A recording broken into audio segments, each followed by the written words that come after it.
This is my top 10 wrestlers from each era. Golden Era, New Generation, Attitude Era, Ruthless Aggression, PG Era, and this era. Let's start with the Golden Era.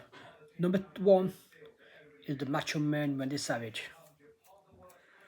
Everything about Savage was so fun. His matches, his title reigns with El Canelo and the WWF title, his entrance, his theme songs, his ring attire, his matches, his promos, everything about Macho Man. Well, he was amazing. Pick a match. There's so many matches I recommend with Randy Savage in. Him versus Steamboat versus Ultimate Warrior, SummerSlam, and survived WrestleMania 7. The Crush match at WrestleMania 10. The cage match with him and DiBiase.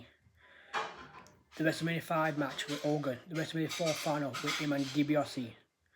There's so many good matches I recommend people to watch Randy Savage match. Number 2 is Ted DiBiase, the $1 Million Man. What a heel. As a heel, he was such a fun heel to watch. He was a fun heel to watch. His theme song, his guitar, his jackets that we took off for the matches, his belt, his timing, everything about DiBiase was fun. His laugh. DiBiase was fun, absolutely amazing to watch, an amazing guy to meet. As a heel, you loved to hate him because what he did as a heel. And as a heel, he was fantastic, amazing heel run.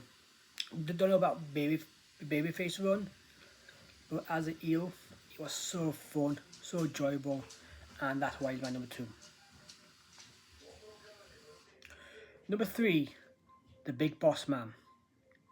As a heel, as a babyface, Big Boss Man was fun to watch. His matches with Hogan, some Night event inside the steel cage, the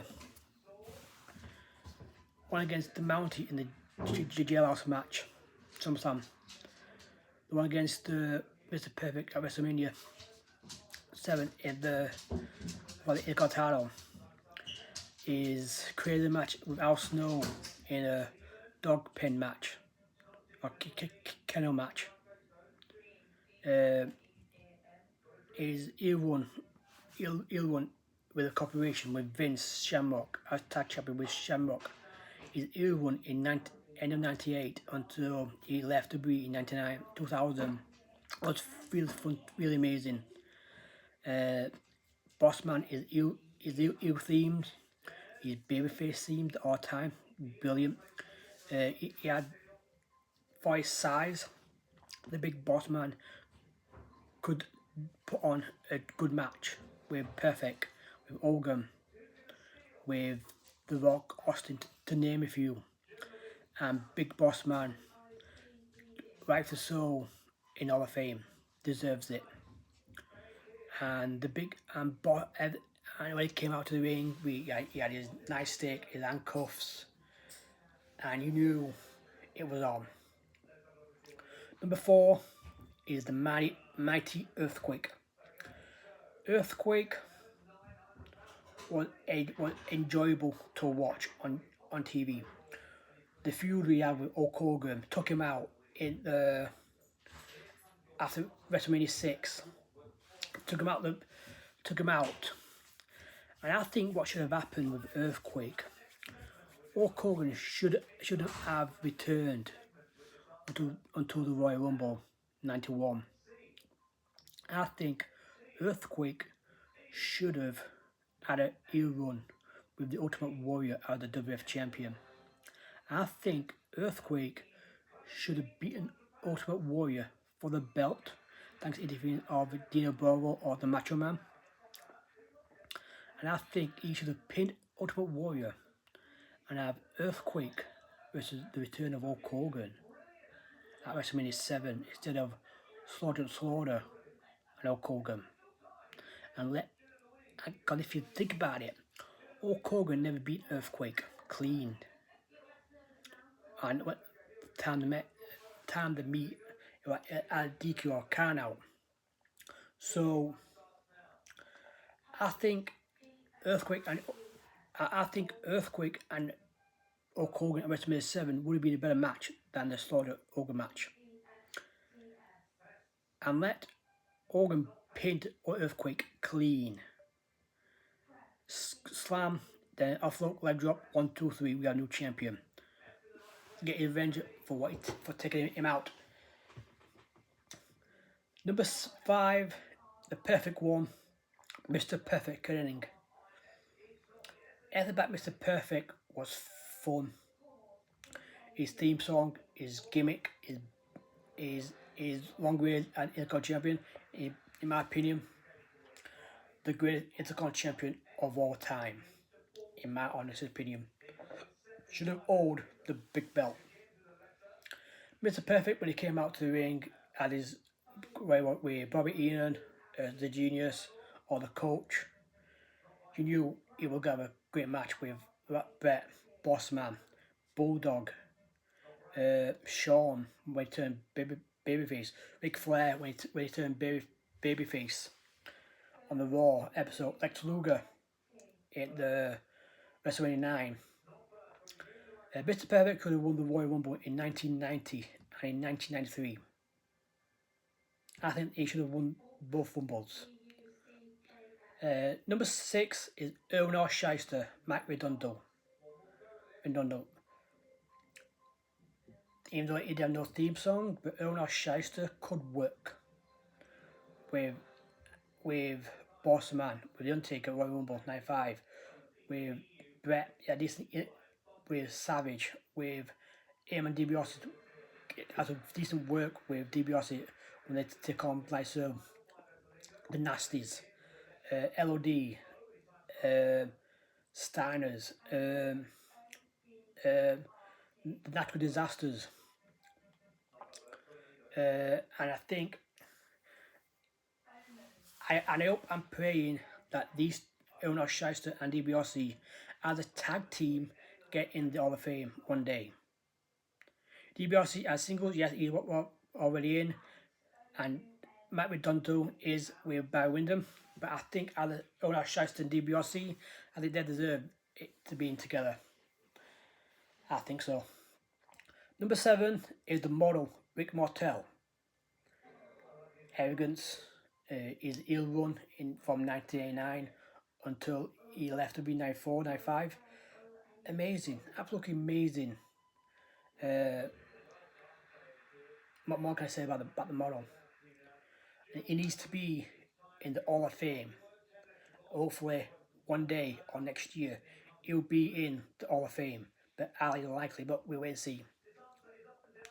Number 9 is Andre the Giant. Yes, Andre couldn't move, couldn't have 5-star matches, but he was entertaining, and he tried his best. And he couldn't move, but Andre tried his best, but unfortunately he couldn't do much.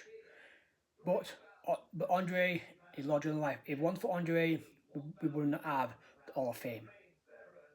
And number 10 is the Den Man, The Undertaker.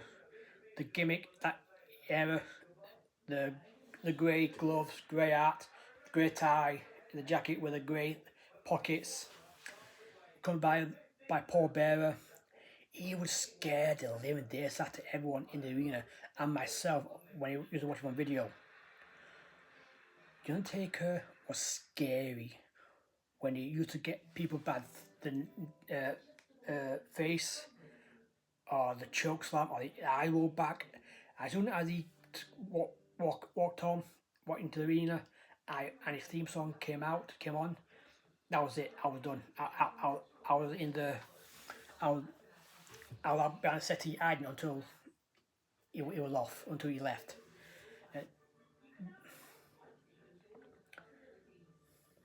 Now on to the new generation, from 94, 93 until 95, 4, 97, I don't know. Number one, I just said him, The Undertaker. The Undertaker was this era of The Undertaker where he took on people like Yoko, Bret, Diesel, Crush, Adam Bomb, and really fun. And it wasn't to touch people when people used to do the moves on it. It wasn't selling, but it worked because that was the Undertaker. It's the Undertaker. It's someone who can't move. Like you can't destroy that already dead, or that's already dead, because that's the gimmick. That was the Undertaker's gimmick, and it was when he used to sit up, he used to get dropped on the mat. You will sit up. You knew you was in trouble. And number two is the mighty Yokozuna. Just like Earthquake, Yokozuna was bigger in size, but he could move. Yokozuna could move. Yoko had good matches with Taker, Bret. And he has decent theme songs and covered by Mr. Fuji and Jim Cornette. And I'm glad that he won the tag title with Owen Hart in 95, WrestleMania. Because that 95 era was poor, but thanks to Yokozuna and Owen Hart, they made 95 interesting. Number three, speaking of Owen Hart, number three, the King of Hearts, the Slammy Award winner, the son of Stu and Ellen Hart, the brother of Bret. It was 12 brothers and 12 brothers and sisters in that family. And there's 6 of each, six boys, 6 girls, something like that. I don't know. But Owen Hart, I dare say, Owen Hart was better than Bret, just a little bit, as a performer. The Owen Hart, when he came out, he would entertain the fans. He had some good matches with Bret, Shawn, Bulldog. But Owen was just fun to watch on TV. He was entertaining, and he was. I think one thing I wish Owen Hart did do though is win the WWF title. But unfortunately, he never did. Number 4 is Crush. Crush could work with Savage, Taker, and Crush was he had that look where you was hoping he was going to succeed, and he did, but not in WWE, in WCW and other things. He managed his partner, Adam Bomb, I don't know what his real name is, but he'll succeed in WCW and Japan. Well done, and Crush was fun to watch, and he had a good theme song in WWE now when he was babyface. Number 5, Bret Hart. Bret could have matches with the name that I've got on this list, and they were fun to watch. They were fun to watch and a nice guy to meet. Bret could go with the best of, with Shawn, Taker, his brother Owen, Stone Cold, with Bulldog, Mr. Perfect, and Bret could have really good matches with them people, and he has decent finishing moves. He has a decent finishing move, the sharpshooter, and he's one of the best. Number 6 is the British Bulldog, David Boy Smith. Really fun character. A fun guy to watch on TV. He had that look. He looked like $1 million dollars. Bulldog should have, just like Ornat, should have owed the WF title. Should have been the first British to hold that belt, but unfortunately it never did, due to personal back issue, but due to personal stuff with, you know. But Bulldog could have some really good matches with Brett, with Owen, with Mr. Perfect, you know, and it was really fun to watch. And number 7 is Mankind. Mankind. When he came in '96, 30 years ago, and he started his feud with The Undertaker, and I think that's when Mankind's career became interesting. And his match with The Undertaker, Ballroom Brawl, the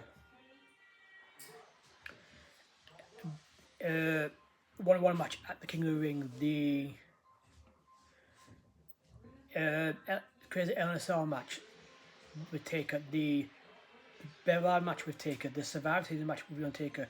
These two had amazing matches again, and they would destroy each other to make the best out of them.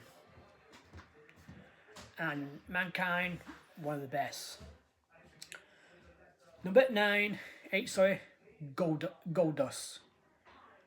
Goldust, just fun to watch, really. Should have been the champion. Goldust was fun to watch. Number 8, Goldust. 9, 1, 2, 3 Kid, aka X-Pac, Short Warman, 6 in WCW. It was fast, it was quick, he had some good matches with Brett. He defeated Razor. He won one tag champion with Marty Jannetty and Bob Holly. But he could go. And it was fun to watch 1, 2, 3 Kid. And number 10 on New Generations is the Beast from the East, Bam Bam Bigelow. Just an unbelievable performer. When I think of Bigelow, when I see Bronson Reed, it reminds me a lot of Bam Bam Bigelow, because Bronson Reed can move and do the finish with the tsunami, like the flying headbutt that Bam Bam Bigelow used to do in the ring. When I see him do that, I think of Bam Bam Bigelow. When he do some crazy moves in the ring, when Bronson Reed do crazy moves, I always think of Bam Bam Bigelow. It reminds me so much of Bigelow. Next up, guys, is the Attitude Era. Number 1 is Stone Cold Steve Austin, the Texas Rattlesnake. Amazing. When it came out, when that glass broken, you knew. And the theme song about it, you knew he was about to come out to ring to raise Stone Cold, to stun someone, to drink beer, to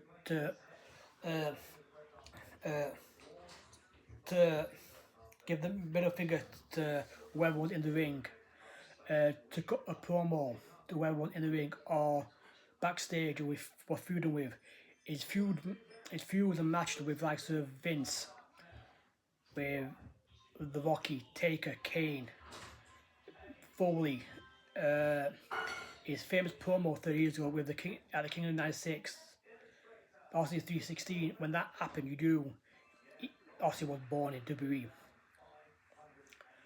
And his theme song is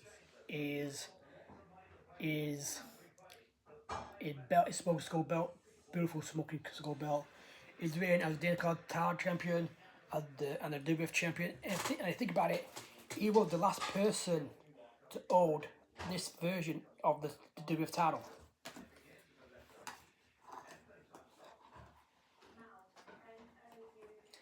and Stone Cold himself was good. I dare say Stone Cold was better than The Rock, just a little bit.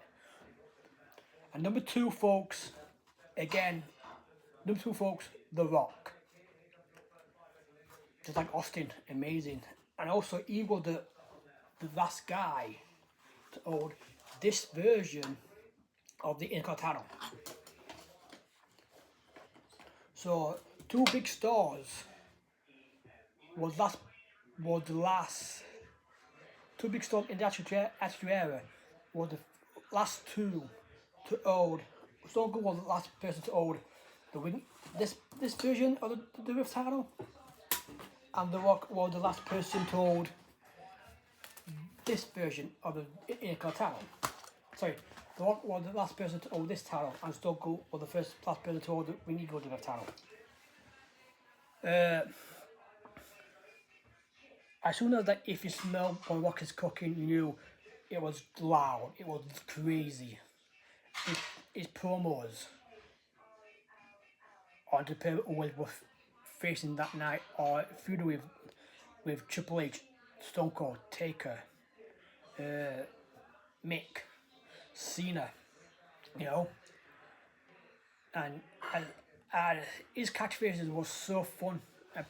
People would say it at school. Single for DX. Their catchphrases. Many people used to say it in the class or in the school class and the school in the playground. Number three, Triple H. Triple H, DX on his own, amazing. My Time or The Game. His feud with Stone Cold, The Rock, X-Pac, Taker, Kane. Best of them lot. Absolutely amazing. His story with the McMahon Elmsley faction, where they were taking over the ref early 2000. The Dominic faction, where you had Foley, Kane, Rocky, Rikishi, Too Cool, all of them trying to take the faction down, and it wasn't working until they split up. And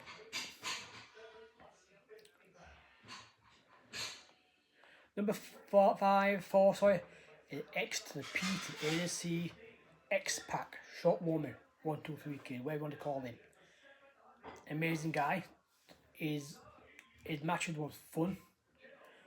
He had this one at the European Champion. He was the reason why Kane became a top babyface in late 99, early 2000. He's the reason why DX reformed in 1998.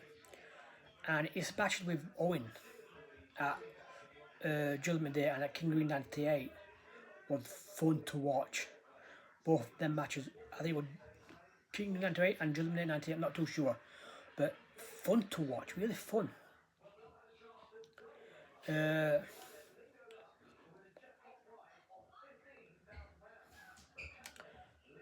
Number 5, Al Snow. A crazy guy.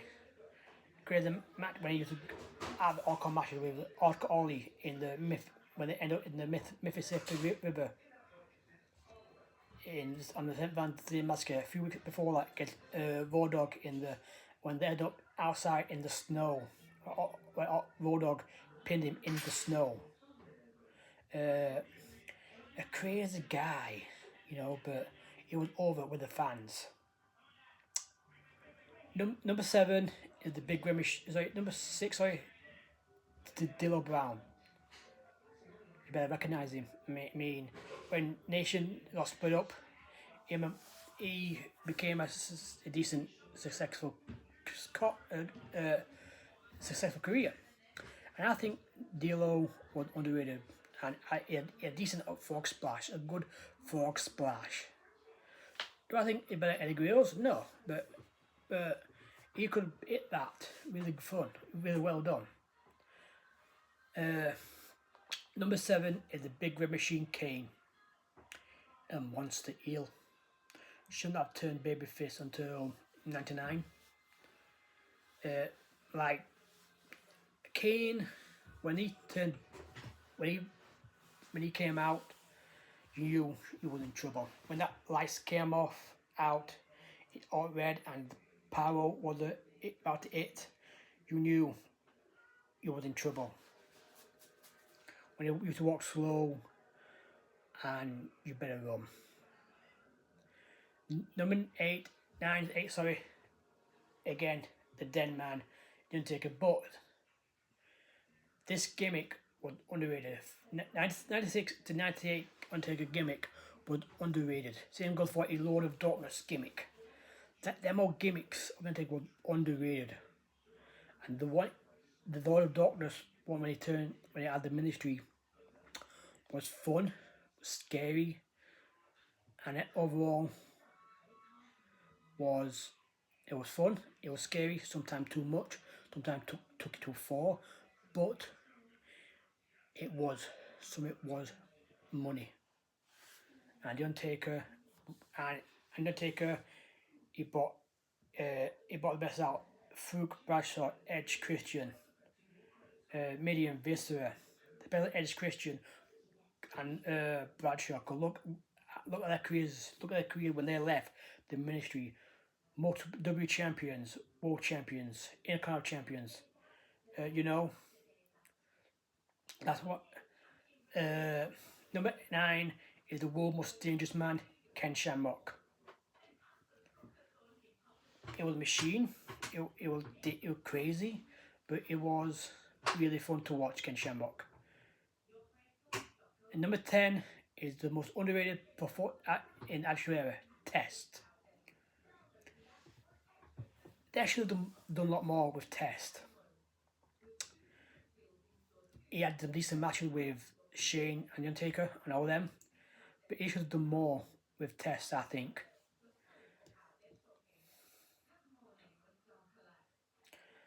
And that's it until tomorrow. I'll be back doing Ruthless Aggression, PG era, and this era of wrestling.